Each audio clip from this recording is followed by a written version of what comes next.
종목에 대한 작전 글로벌 파트너스 이성욱 이사님과 함께합니다. 이사님 안녕하십니까?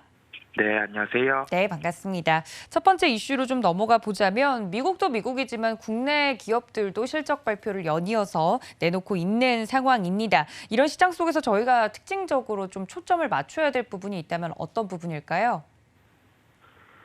네, 현재 2분기 실적을 발표한 기업 그리고 발표할 기업들에 대해서 실적 예상치 그리고 실적 예상치 대비해서 어느 정도의 실적이 나왔는지 체크가 필요하겠고요. 2분기 실적이 다른 분기의 실적보다는 즉 예년의 2분기 실적보다는 중요도가 떨어지기는 하지만은 하반기와 연결해서 볼 수 있는 그 하나의 연결고리 부분이다 보니까 실적에 대해서 또 한 번 더 체크하고 가겠습니다. 현재까지 실적을 발표한 기업들 같은 경우는 화학주 중에는 국도화학이라는 기업이 실적을 발표하기도 했고, 그다음에 삼성전자의 실적 발표, LG전자의 실적 발표 이렇게 돌이켜 보면은 대체로 그 시장 예상치 정도 또는 소폭 하회하는 정도 우려된 부분보다는 실적이 괜찮게 나오고 있는 상황입니다. 기업들 같은 경우 현재까지는 그런 상황이고요. 이제 본격적으로 오늘부터 대표적인 기업들의 실적 발표가 있습니다. 포스코 케미칼 그리고 포스코 인터내셔널, 포스코 그룹들이네요. 포스코 홀딩스의 실적 발표가 있고 KB금융의 실적 발표 그리고 시장에 기대가 집중되고 있는 현대차의 실적 발표가 예정이 되어 있습니다. 현대차 같은 경우는 시장의 예상치는 한 2조 2,300억 원, 영업이익 기준으로는 그렇고요. 여기에서 환율 효과라든지 아니면 신차 판매라든지 그 부분을 함께 봤을 때는 시장 예상치보다는 높은 실적을 발표 가능성이 높습니다. 다만 최근에 업종은 다르지만은 기판 업종 중에서 해상DS의 실적 발표 이후에 예상치보다 잘 나왔음에도 불구하고 주가 같은 경우는 되려 하락하는 현상을 제가 볼 수 있었거든요. 자동차 업종, 특히 현대차의 실적 발표 이후에 주가 흐름 자체가 좀 반대로 흘러갈 경우에는 그때는 매매 대응을 좀 빠르게 할 필요가 있는 구간이라고 말씀드리겠습니다. 실적 예상치 대비해서 보통 한 10% 이상 잘 나온다고 하면은 우선적으로 주가 방향에 따라서 주가는 흘러가겠고요. 예상치보다 20% 이상 잘 나온다고 하면은 그때는 추가적인 상승으로 주가 방향을 틀 가능성이 매우 높다는 점 기억을 할 필요가 있겠습니다. 종합적으로 지금 실적이 나오지 않은 대표적인 시가총액 상위주 같은 경우도 살펴보고 갈 필요가 있겠고요. 이게 실적의 반영이 이루어진 기업도 있고, 이루어진 기업이라고 하면 미리 어느 정도 주가가 상승을 해 있는 단계를 볼 수 있겠고, 그렇지 않은 기업은 예상치 정도의 실적만 발표해도 상승하는 경우가 있다 보니 현재 실적을 발표하지 않은 기업들 중에서도 주요 기업, 즉 시가총액 상위주 같은 경우는 일정을 정리할 필요가 있다는 말씀을 드리겠습니다. 어느 정도 힌트를 통해서 유추가 가능할 것 같긴 한데요. 오늘의 그럼 특징주는 어떤 종목일까요, 이사님? 네, 오늘의 특징주는 SK 하이닉스를 말씀드리겠습니다. 2분기 실적에 따라서 크게 주가의 변동이 있거나 그런 기업은 아닙니다. 그리고 IT 쪽의 시가총액 상위주 같은 경우는 수급적인 부분이 지금 주가부터는 우선해서 움직일 수 있는 구간이다 보니 실적 발표의 규모 그런 건 중요하지 않지만은 그래도 시가총액 상위주이기도 하고 어느 정도의 예상 실적 기준 정도는 파악하고 갈 필요가 있어서 오늘 말씀드리게 됐습니다. 실적은 7월 27일에 발표 예정입니다. 다음 주인데요. 2분기 예상 영업이익은 3조 9,466억 원 정도가 예상되고 있습니다. 이 정도 수치에서 예상치보다는 부합 또는 좀 하회할 가능성이 높다는 점을 우선 기억을 해놔야 되겠고요. 최근에 주가 흐름 같은 경우는 모든 안 좋은 상황들의 얘기를 뒤로하고 우선 반등이 나온 상황입니다.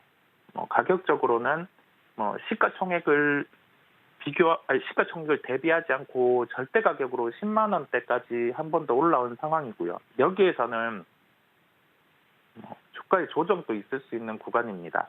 2분기 실적이 예상치보다 좋지 않으면 밑으로 또 반응을 할 수 있겠고요. 그 점을 저희가 전체적으로 염두에 두면서 10만 원대 이상에서는 좀 버거워하는 흐름이 있습니다. 심리적인 매도도 나오는 경향이 있고 미국 대비해서 우리나라 지수가 바닥 대비해서 상승이 한 20% 정도는 덜한 상황이기는 한데 시가총액 기준이 좀 다른 요소가 있다 보니까 대형 IT주 비해서 나머지 시가총액의 상위주로 돈이 퍼져나가는 현상을 통해서 그 부분이 강화된다면 추가적인 상승은 가능한데 그렇지 않다고 하면은 시가총액 상위주의 수급 중심, 특히 이 IT 업종의 수급을 놓고 시장이 방향성을 다시 그릴 가능성이 높다는 점 한 번 더 강조드리겠습니다. 가격적으로는 98,700원대에 접근 가능하다고 말씀드릴 수 있겠습니다. 이 가격을 제시해 드린 이유는 시장 같은 경우 만약에 하락으로 돌아선다고 했을 때 지금 또 다른 리스크가 부각되지 않으면은 가격적인 조정이 클 가능성은 낮습니다. 그렇다 보니 매매 관점에서 접근 가능한 가격 98,700원대에서 접근 가능하다는 점에서 오늘 SK 하이닉스를 특징주로 말씀드렸습니다. 네, SK 하이닉스에 대해서 자세하게 이야기를 들어봤습니다. 7월 27일 실적 발표 예정이라고 다시 한번 짚어주셨는데요. 물론 실적에 따라서 움직이고 있는 종목은 아니지만 2분기 그 예상되는 예상 이익과 더불어서 앞으로 주가 향방에 대해서 자세하게 좀 시가총액 큰 종목을 이야기를 해드렸으니까 시장에 대해서 분석을 하는 그 방법으로 또 특징주 SK 하이닉스 짚어봤다는 말씀 전해드립니다. 자, 두 번째 이슈로 좀 넘어가 보도록 하겠습니다. 정부 정책에 반하지 말라라는 주식 속담이 있지요. 관련돼서 정부 정책상의 변화, 거기에 울고 웃는 이슈들을 오늘 또 이야기를 해주신다고요?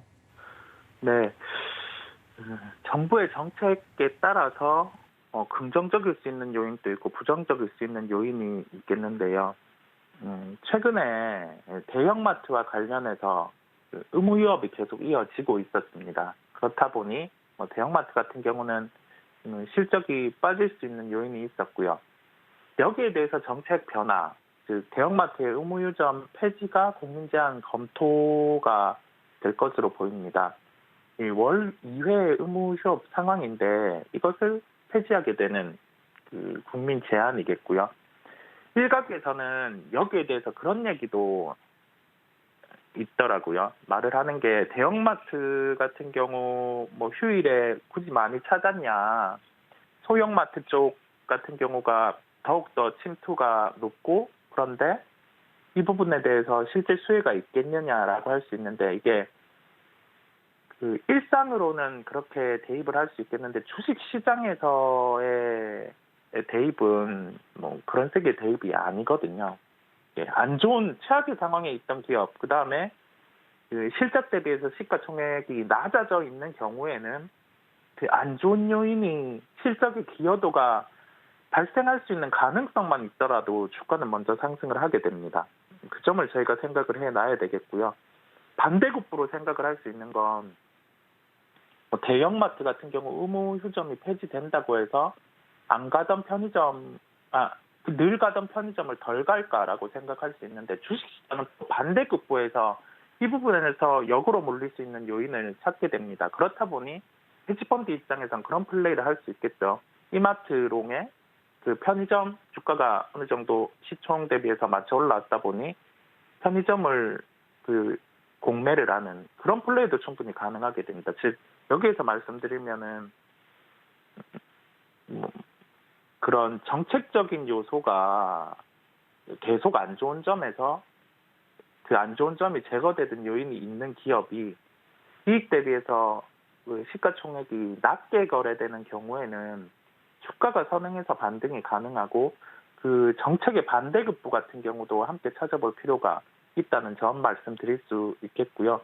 다시 돌아와서 대형마트의 의무휴점이 폐지된다고 하면은 대형마트의 점포당 매출액이 약 10%의 증대 요인입니다. 이것을 이익으로 환산을 해보면 어제 종가 기준으로도 특정 종목들 같은 경우는 아직 상승의 여력이 적어도 한 5%대가 남아있기 때문에 이런 종목은 가격대를 정해놓고 매수 플레이를 해야 된다는 말씀을 드리겠습니다. 네, 그렇다면 오늘 특징적인 종목 어떤 종목일까요, 이사님? 네, 종목은 이마트입니다. 대표적으로 의무유전과 관련해서 아까 말씀드린 부분, 점포당 매출액이 약 10% 증대 요인이 있고 부정적인 면이 모두 주가에 반영돼 있는 구간이고 올해 예상 영업이익이 2,623억 원 수준입니다. 현재 시가총액을 보더라도 이 이익 대비해서는 부담스럽지 않은 구간이다 보니까 어제 그 의무요점에 대한 부분이 다뤄질 때 주가의 상승이 나왔고요. 가격적으로는 우선적으로 10만 7천 원대에 접근 가능하겠습니다. 그 두 종목 다 SK하이닉스, 이마트 다 매매 관점으로 이 가격대를 꼭 지키면서 접근을 해야 되겠고요. 손절 같은 경우는 5% 이내로 타이트하게 지켜야 된다는 점 강조드리겠습니다.